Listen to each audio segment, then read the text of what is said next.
Hello, this is Jerry Zremski from the Buffalo News Washington Bureau. I'm coming to you once again with a bit of a preview of the news we can expect in the week ahead out of the nation's capital. And I'm actually recording this not on Monday when you're watching it, as I usually do, but over the weekend, and that explains my polo shirt rather than the shirt and tie I normally wear. Reason I'm doing this over the weekend is because I think I may well be too busy on Monday to do this kind of a video. And the reason for that is that possibly Monday, and almost definitely sometime in the next 2 weeks, the U.S. Supreme Court will be deciding on the constitutionality of President Obama's signature health care law. So Monday morning, when you folks are watching this, I could be up at the Supreme Court. I expect to be up at the Supreme Court. I may or may not be writing the story then. We don't know exactly when this decision is coming down, but covering this decision is really going to be my top priority over the next 2 weeks. I've already prepared by getting my notes together, and I'll have stories pretty much ready to go as soon as I get the opinions and sort through them, read through them, and figure out what they are. I've done all the background work that I need to do. But once it happens, it's going to be an enormous story, and I think it's going to probably produce coverage over a period of days. That's because the ramifications of the decision are just going to be so vast.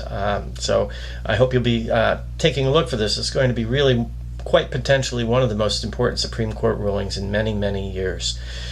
But then again, we may not get that decision this week, and so I do have other things on the agenda as well. News-wise, one of the key things I'll be taking a look at is the farm bill that's coming before the U.S. Senate. That's actually been in front of the U.S. Senate for a week or so, but should be wrapped up within the next week. I think it's important for me to take a look at the dairy title of that bill and also how it would affect our local fruit and vegetable growers, which are, a considerable number. So you could probably expect a story from me about that sometime toward the later part of the week. Also, I may well be paying some attention to the confirmation of the new Federal Aviation Administration Administrator Michael Huerta. His confirmation hearing is on Thursday, and schedule permitting, I may well be up there to witness that, because I'm sure that questions about the crash of Continental Flight 3407 are bound to come up at that hearing on Thursday.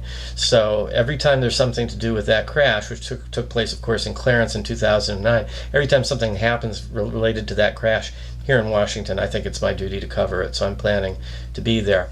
Finally, I'm trying to wrap up my story on Senator Kirsten Gillibrand and her involvement on women's issues. She was just in Buffalo on Friday talking about some of these issues, and that story needs a little bit more reporting, and then I should be able to write it. So I hope I'll be able to do that this week too.